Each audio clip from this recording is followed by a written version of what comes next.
Fala pessoal, olha só, se você quer se preparar bem para o concurso de assessor jurídico da Marinha para bacharéis em direitos, você precisa estudar com material de qualidade. Então a gente tirou algumas aulas do nosso preparatório, a gente está colocando elas aqui no YouTube gratuitamente para você assistir. Lembrando que essa é uma das várias outras aulas que existem dentro do nosso curso. Então, se você quiser mais vídeos como esse sejam disponibilizados de graça aqui no YouTube, é muito importante que você clique no botãozinho de curtir aqui embaixo, porque assim a gente vai entender que você está gostando e nos motiva a produzir mais conteúdos como esse. E olha só, depois dá uma olhada aqui embaixo na descrição que a gente tem um link para você baixar o material de estudo, como provas anteriores e um cronograma de estudos que vai te ajudar muito. Então aguarda a vinheta que a aula já está começando.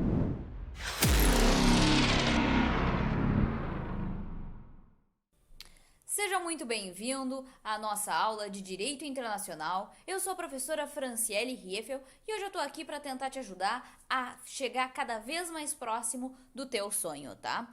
Hoje a nossa disciplina ela se divide em dois, tá? Direito Internacional Público e Direito Internacional Privado, tá? Direito Internacional Público será objeto da nossa aula hoje, tá? Direito Internacional Privado não está no teu edital e graças a Deus vocês não vão precisar estudar essa matéria, tá? Então vamos concentrar em Direito Internacional Público e com mais precisão na Convenção de Viena sobre Tratados, tá? Essa é uma convenção em que ela entrou em vigor em 1969 e é extremamente importante que vocês leiam essa convenção e que vocês consigam ter a ideia de como o examinador ele vai te pedir as questões, como que ele vai tentar te induzir ao erro, tá? Eu vou tentar aqui ao máximo te mostrar os artigos que são mais recorrentes em provas e o que é que vocês têm que ter atenção nessa convenção, tá? A Convenção de Viena, ela é como se fosse uma diretriz em relação à criação dos tratados. Como que os estados, por exemplo, o Estado brasileiro e o Estado argentino, poderão fazer um tratado? Quais serão as regras que podem valer?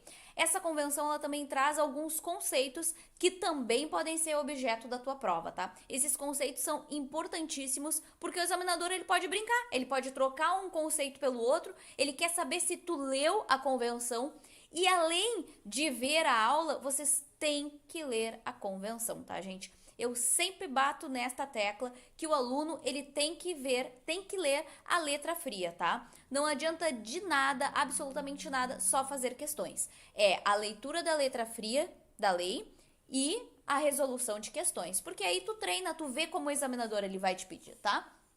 Este é o momento que você tem que esquecer o celular, preste atenção na aula, não fica respondendo WhatsApp e concentração, que agora é o momento de foco, tá, gente? E não esquece o café, né? Não importa a hora que você esteja assistindo essa aula, o café é sempre um ótimo companheiro, tá? Então, assim, a gente aqui hoje nesta aula, eu não vou passar todos os artigos da convenção, mas eu vou passar os mais importantes e aqueles que já caíram, tá? Então, vamos lá. Direito internacional público, qual é o conceito? O conceito é o direito que regula a relação da sociedade internacional. Por quê? Direito internacional público vai se reger pelos tratados, pela Convenção de Viena principalmente. O direito internacional privado, ele vai se ater àquelas normas que estão na LINDB, que é a Lei de Introdução das Normas de Direito Brasileiro. Vocês já devem ter visto na faculdade, principalmente, que são regras que regulam a relação entre particulares. Por exemplo, uma pessoa que casa no estrangeiro, qual a lei que vai se aplicar ao caso concreto? Mas, uma ótima notícia, isso não cai na tua prova, mas só para você ter essa noção e se situar na matéria, tá? Direito Internacional Público é objeto da nossa aula hoje e principalmente a Convenção de Viena, tá? A Convenção de Viena, ela ingressa no nosso ordenamento jurídico brasileiro por meio do Decreto 7.030 de 14 de dezembro de 2009. Ela foi aprovada pelo Congresso Nacional por meio do Decreto Legislativo número 496 de 2009, tá? Só para vocês saberem, assim, isso pode cair na tua prova, porque o examinador pode querer saber como que um tratado ou convenção ingressa no ordenamento jurídico. Para vocês saberem, tá? São 4 fases. A fase da assinatura, a fase da aprovação congressual, que é pelo Congresso Nacional. Só relembrando a vocês, né? O Congresso Nacional, ele compõe-se do Senado Federal e da Câmara dos Deputados. Não pode ser só pela Câmara ou pelo Senado Federal. Se a Câmara não aprovar, não adianta o Senado ter aprovado, tá? Tem que ser o Congresso Nacional, ou seja, as 2 casas, tá? Depois da aprovação congressual, temos o quê? A ratificação, que é feita pelo presidente da República. E após essa terceira fase da ratificação, nós temos a promulgação e publicação do decreto presidencial, tá? Detalhe, quando que o Estado, por exemplo, o Estado brasileiro se obriga internacionalmente? E agora presta atenção e anota isso. O Estado brasileiro, ele se obriga internacionalmente na fase 3, que é a fase da ratificação. No momento da assinatura ou no momento da aprovação congressual, o Estado brasileiro não se obriga nem internacionalmente e nem internamente. Outro detalhe, no âmbito internacional, ele se obriga a partir da ratificação. E no âmbito interno, o Estado brasileiro se obriga a colocar colocar em execução essas regras a partir da promulgação e da publicação do tema, tá? Mas, de qualquer forma, a partir da ratificação, o Estado brasileiro já pode ser responsabilizado no caso de não cumprir com alguma regra, tá? A Convenção de Viena ainda traz princípios, tá? Os princípios que vão se reger o quê? Os tratados e a Convenção de Viena. Eu compilei esses 3 princípios que são muito interessantes que vocês grifem também, que são o livre consentimento, a boa-fé e o pacta sunt servanda, tá? Livre consentimento é porque nenhum dos estados brasileiros será obrigado a assinar um tratado ou se obrigar com as regras daquele tratado se não quiser. Então, é por isso que nós temos o princípio do livre consentimento. Além disso, é da boa-fé, se parte de um pressuposto que os estados estão acordando, estão criando esses tratados pela boa-fé, não tem má fé neles, né? A gente pressupõe isso.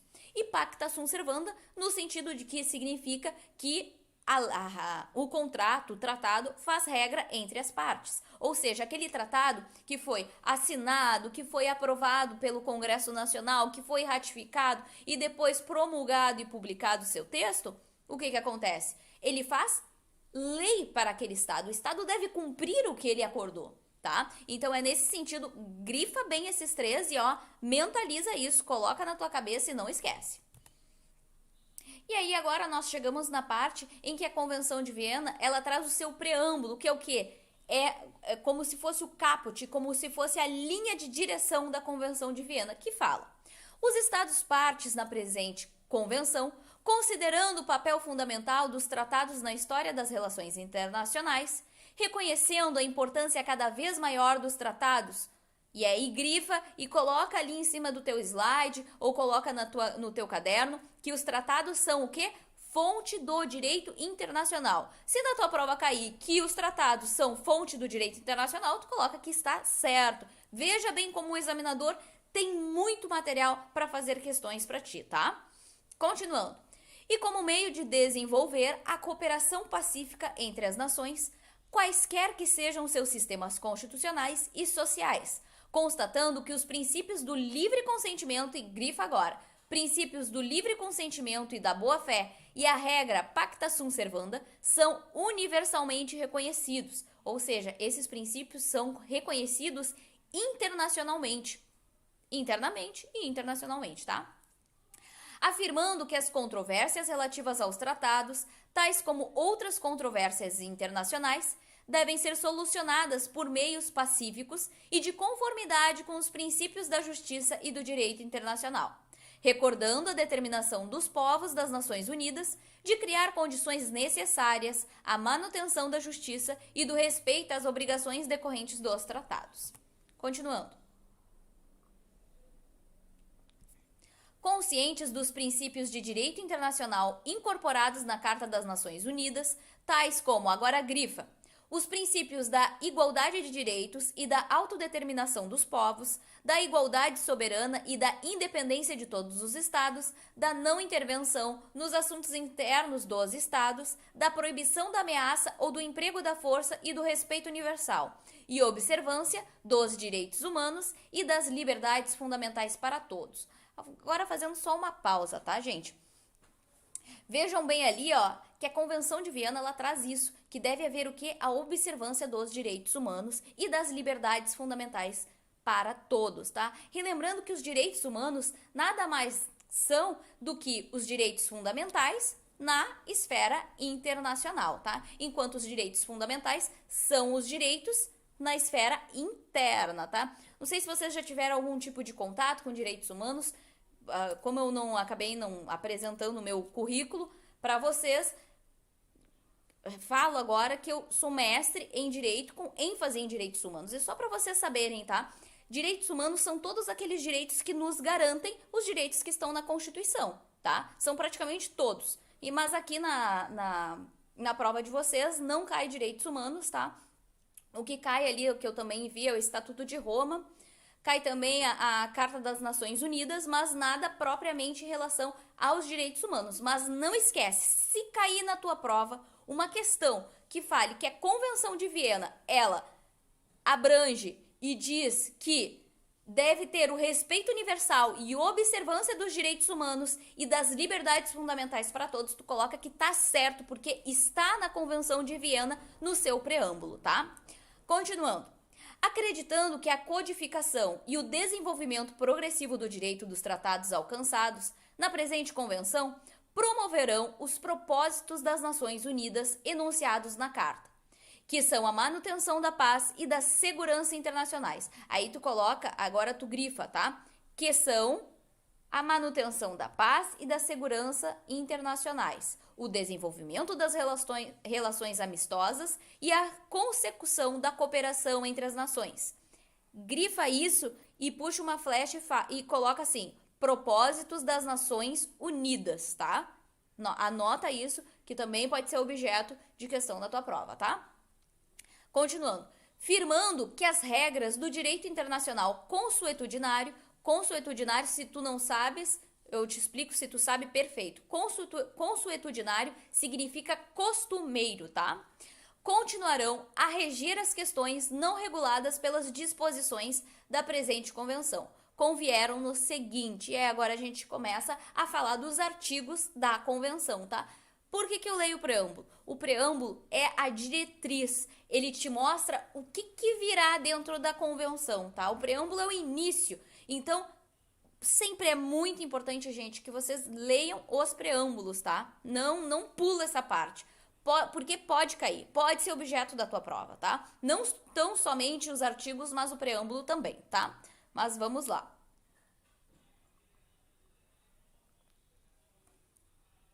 E a Convenção de Viena, ela traz o que será fontes do direito internacional. Começando primeiro. São fontes do direito internacional as convenções internacionais. 2. O costume internacional. Veja bem, o costume também é uma fonte do direito, tá? Não te esquece disso. Porque se cai na tua prova, tu olha ali, fonte, costume, não, né? As regras, somente regras escritas, costume internacional, não tem como, né? Mas é sim uma fonte, tá? Anota isso. É fonte também do direito internacional os princípios gerais de direito. E por último, as decisões judiciárias e a doutrina dos juristas mais qualificados das diferentes nações. Então, anota essa, se cair na tua prova, tu coloca que sim. Se colocar que é fonte do direito somente as convenções internacionais e os princípios gerais de direito, tu coloca que está errado. Muita atenção nas palavras somente, tão somente, nunca, jamais. Sempre fica assim, atento, sempre desconfia. E agora nós chegamos nos conceitos que a Convenção de Viena nos traz, tá? Primeiro conceito. Fala sobre o tratado. O que é um tratado internacional? A Convenção diz que tratado internacional é o acordo internacional concluído por escrito. Escrito. A Convenção de Viena traz isso. É tratado internacional por escrito, não é tratado verbal, tá? Então, anota isso, grifa, põe coração, põe as estrelinhas, grifa bem, tá? Por escrito entre estados e regido pelo direito internacional, quer conste de um instrumento único, quer de 2 ou mais instrumentos conexos, qualquer que seja sua denominação específica. Um exemplo disso, nós temos ali o Pacto Internacional de Direitos Civis e Políticos, que ele traz também o protocolo facultativo, tá? Que é o Pacto Internacional, um documento, e temos o protocolo facultativo, que é um documento conexo, tá? Então, o tratado internacional, ele pode ser formado por um documento ou por vários documentos, tá? Ratificação, aceitação, aprovação e adesão. É o ato internacional, assim denominado, pelo qual um Estado estabelece, no plano internacional, o seu consentimento em obrigar-se por um tratado, tá? Então, é ratificação, aceitação, aprovação ou adesão, tá? Plenos poderes, tá? Plenos poderes, lembrando, lá da fase em que o tratado ele ingressa no ordenamento jurídico brasileiro, nós temos ali a fase da assinatura, que é a primeira fase, né? Negociação e assinatura, que pode ser realizado pelo presidente da República ou pela pessoa que detenha a carta de plenos poderes, tá? Se não me falha a memória, salvo engano, essa atribuição do presidente da República está lá no artigo 84, inciso 8º da Constituição Federal. Dá uma olhadinha se é esse mesmo, tá? Que são os atos, a competência privativa do presidente da República. Ou seja, é a competência do presidente da República que pode ser delegado, que é o caso das pessoas que detêm plenos poderes, tá? Então vamos ler o que são os plenos poderes. Plenos poderes é o documento expedido pela autoridade competente de um Estado e pelo qual são designadas uma ou várias pessoas para representar o Estado na negociação, adoção ou autenticação do texto de um tratado, para manifestar o consentimento do Estado em obrigar-se por um tratado ou para praticar qualquer outro ato relativo a um tratado, tá? Então, plenos poderes aí é um conceito importante, tá? Se eu sou você, eu dou uma grifada nele, imprimo esse slide aqui e toca a ficha. Continuando. O que é reserva? Reserva é uma declaração universal, qualquer que seja a sua redação ou denominação, feita por um Estado ao assinar, ratificar, aceitar ou aprovar um tratado, ou a ele aderir, com o objetivo de excluir ou modificar o efeito jurídico de certas disposições do tratado em sua aplicação a esse Estado, tá? Um exemplo disso que eu trago é, por exemplo, quando o Estado brasileiro, ele assinou a Convenção Americana sobre Direitos Humanos, tá? O que o Estado brasileiro fez? Fez a ressalva de que a Comissão Interamericana de Direitos Humanos só poderia vir ao Brasil nas suas visitas em loco com a autorização do Brasil. E segundo a convenção, a comissão poderia fazer essas visitas sem autorização. Porém, quando o Estado brasileiro ele assinou, ele fez esta reserva. É como se fosse uma ressalva, na verdade, né? Mas só para você vislumbrar o exemplo, tá? É quando o Estado diz assim, eu vou assinar esse tratado, porém, eu não aceito o artigo 5º, que fala sobre a predisposição do Estado brasileiro a aceitar quem tiver que vir ao Brasil, tá? Então, é só isso, mas pode ser objeto da tua prova e grifa isso também, tá? Tudo é importante da aula, mas esses conceitos aí eu acho que o examinador ele pode brincar na hora da prova, tá? Nesse sentido. Estado negociar. É um Estado que participou na elaboração e na adoção do texto do tratado. Outro conceito, Estado contratante. É um Estado que consentiu em se obrigar pelo tratado, tem ou não o tratado entrado em vigor. Ou seja, se o tratado entrou em vigor ou não, ele vai se obrigar de qualquer forma, tá? E isso se chama Estado contratante. É o Estado que ele diz, eu vou cumprir, eu estou me obrigando ao tratado independente de entrar em vigor ou não, tá?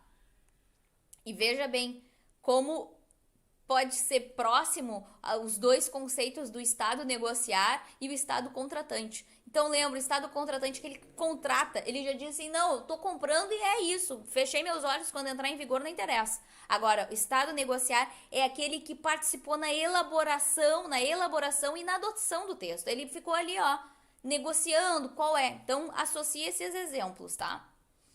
Artigo 3º.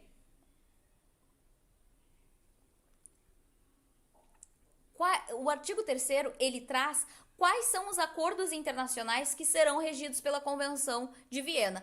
E esses acordos são os acordos internacionais escritos, tá? Não esquece disso, são os acordos internacionais escritos, tá?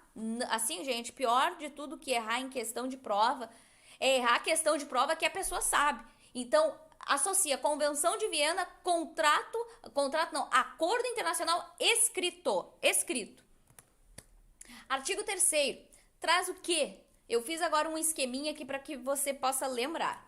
A Convenção de Viena, ela vai ser aplicada o quê? Como eu já havia falado, nos acordos internacionais escritos e naqueles acordos entre estados.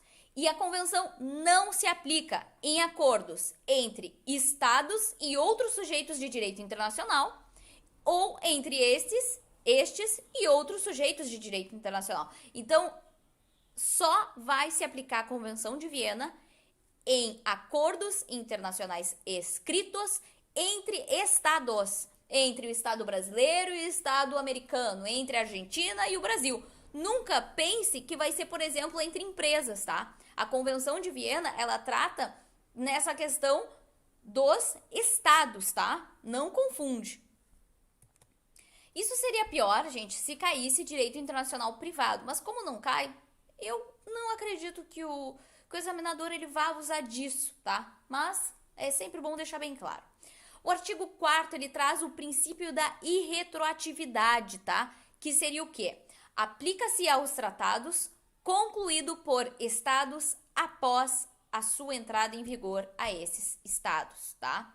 Então, a Convenção de Viena vai ser aplicada após a sua entrada em vigor a esse estado. Então, por exemplo, o estado assinou a Convenção de Viena hoje, tá? Ele se obrigou hoje.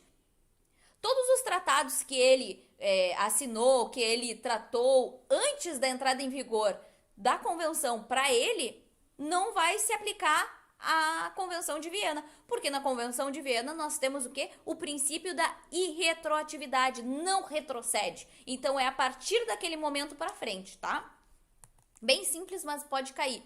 Se perguntar um dos princípios que consta na Convenção de Viena, tu vai lembrar do princípio da irretroatividade, tá?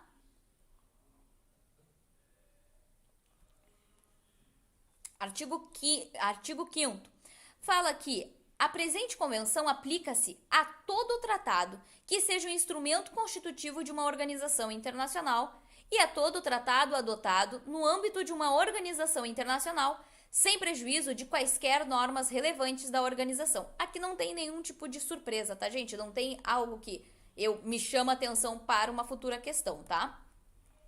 Ainda fala, e aqui eu acho interessante, porque é generalista a convenção nesse sentido. Quando ela fala na capacidade dos estados para concluir tratados, ela diz que todo estado tem capacidade para concluir tratados. E aí, se cai na tua prova, isso daqui, tu chega a te perguntar assim, mas será que todo estado, será que não tem uma exceção?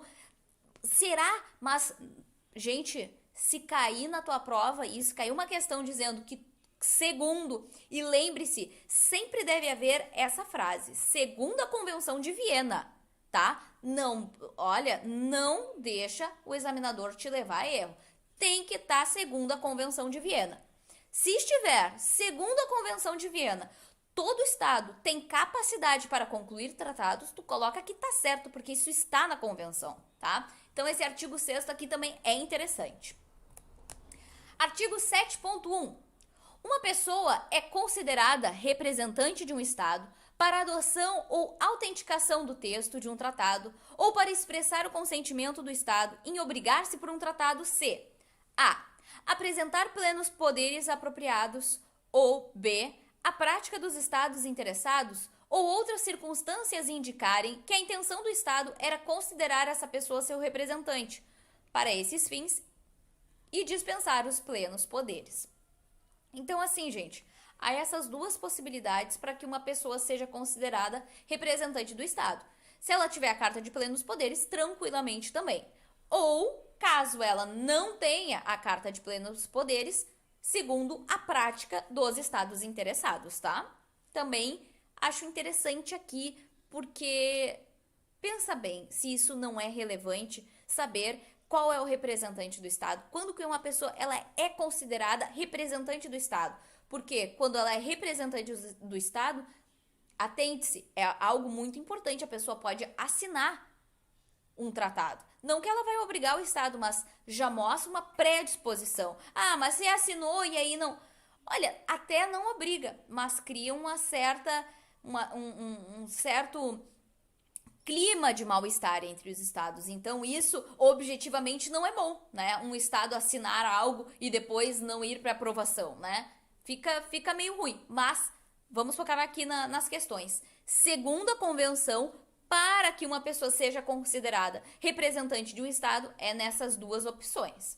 Mas temos agora essa questão da não apresentação dos plenos poderes, que traz o artigo 7.2, que diz: em virtude de suas funções, ou seja, ele está focando o quê? Não na formalidade, e sim qual é a função. O que ele está fazendo? Quais são as funções dele? Ele atua como representante? Atua, mas ele não tem os plenos poderes. Continuando aqui, ó. Em virtude de suas funções e independentemente da apresentação de plenos poderes, são considerados representantes do seu Estado. A. Os chefes de Estado, os chefes de governo e os ministros e os ministros das relações exteriores, para a realização de todos os atos relativos à conclusão de um tratado. Aqui tranquilo, né? Não tem muito o que falar. B. Os chefes de missão diplomática para a adoção do texto de um tratado entre o Estado acreditante e o Estado junto ao qual estão acreditados. E aí você deve estar se perguntando, eita, o que é Estado acreditante, professor? Bom, eu não vou entrar muito nessa questão, mas a gente fala muito dessas terminologias, Estado acreditante, Estado acreditado, quando cai a questão sobre as missões diplomáticas, tá? Na tua prova não cai. Graças a Deus, não precisa estudar, menos um tema para tu estudar. Mas só para tu saber aqui, Estado acreditante é o Estado que envia, por exemplo, um embaixador, tá? O Estado acreditante, Estado acreditado. O Estado acreditante envia e o Estado acreditado é o que recebe. Se tu não consegue gravar e tu vai te confundir, troca acreditante por depositante, tá? Porque quando a gente fala de dinheiro, a gente tem uma tendência a ter uma assimilação um pouco melhor, né? A gente não sei o porquê, mas é o que acontece. Então, quando tu pensar, pensa assim, o depositante é aquele que deposita o dinheiro. Então, ele está mandando dinheiro para o depositado, né? Que não existe, né? É outro nome. Mas pensa assim, então o acreditante é o que envia a pessoa para o outro estado e o estado acreditado é o que recebe a pessoa, tá? Continuando. C. Os representantes acreditados pelos estados perante uma conferência ou organização internacional ou um de seus órgãos para a adoção do texto de um tratado em tal conferência, organização ou órgão, tá? Isso independentemente da apresentação de plenos poderes. Artigo 8º traz o quê? Quando a pessoa não é considerada representante do Estado, tá? Atenta aqui. Um ato relativo à conclusão de um tratado praticado por uma pessoa que, nos termos do artigo 7º, não pode ser considerada representante de um Estado, para esse fim, não produz efeitos jurídicos, a não ser, e aí agora tu grifa, a não ser que seja confirmado posteriormente por esse Estado. Então, veja bem, se um ato ele é praticado por uma pessoa que não é considerada representante de um Estado, ela é relativamente nula, tá? Por quê? Porque esse ato ele pode ser confirmado posteriormente. Então, isso pode ser uma ótima questão de prova, tá? Porque a questão pode te dizer assim, um ato praticado por uma pessoa que não pode ser considerada representante do Estado é absolutamente nulo. Tu vai colocar que tá errado, porque esse ato, ele pode ser o quê? Confirmado posteriormente para o Estado. Porque até o ato ele pode ter sido cometido por uma pessoa que não é representante, mas talvez pode ser que seja interessante para o Estado que esse ato seja mantido, que ele seja eficaz, tá? Então, grifa aí esse artigo 8º que eu também vejo uma boa questão aí de prova.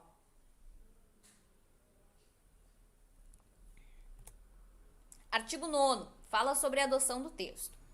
Então, a adoção do texto do tratado tem duas condições, tá? Duas hipóteses. Efetua-se pelo consentimento de todos os estados que participam da sua elaboração. Até aí, tudo bem, tranquilíssimo, né? Não tem muito. Agora vem a parte que pode cair na tua prova, tá? Porque fala de quórum, né? Quando fala de votação, fala de números, sempre é uma boa questão, tá? Então, quando a adoção do texto do tratado for numa conferência internacional, ela efetua-se pela maioria de 2/3, agora grifa, pela maioria de 2/3 dos estados presentes e votantes. E não será dessa forma se esses estados, pela mesma maioria, decidirem aplicar uma regra diversa. Então, pode ser aplicada uma regra diversa? Pode. Mas quando? Quando os estados que estão presentes, né, e votantes digam pela mesma maioria de 2/3 que terão uma outra regra, tá? Então, grifa bem essa parte aqui. Efetua-se a adoção do texto do tratado numa conferência internacional, efetua-se pela maioria de 2/3 dos estados presentes e votantes, salvo significa exceto, se esses estados, pela mesma maioria, decidirem aplicar uma regra diversa. Eu imprimiria esse slide e colaria na parede, tá? Porque esse é muito bonito, tá? Continuando, artigo 10º. O texto de um tratado é considerado autêntico e definitivo. A. Mediante o processo previsto no texto ou acordado pelos estados que participam da sua elaboração. Ou B. Na ausência de tal processo, pela assinatura, assinatura ad referendo, que significa que precisa de uma confirmação posteriormente, ou rúbrica, pelos representantes desses estados, do texto do tratado ou da ata final da conferência que incorporar o referido texto, tá? E aí, curtiu? Então não esquece de se inscrever no nosso canal para ser notificado de mais vídeos como esse, hein? Aqui do lado você está vendo um vídeo recomendado que pode te ajudar ainda mais nos estudos. Então dá uma conferida porque eu sei que vai fazer a diferença na sua preparação. Outra coisa, caso você queira saber um pouco mais sobre o nosso preparatório, é só ir nos links aqui embaixo na descrição que nós vamos te ajudar a conquistar a aprovação e a vestir a famosa farda branca. Te vejo lá!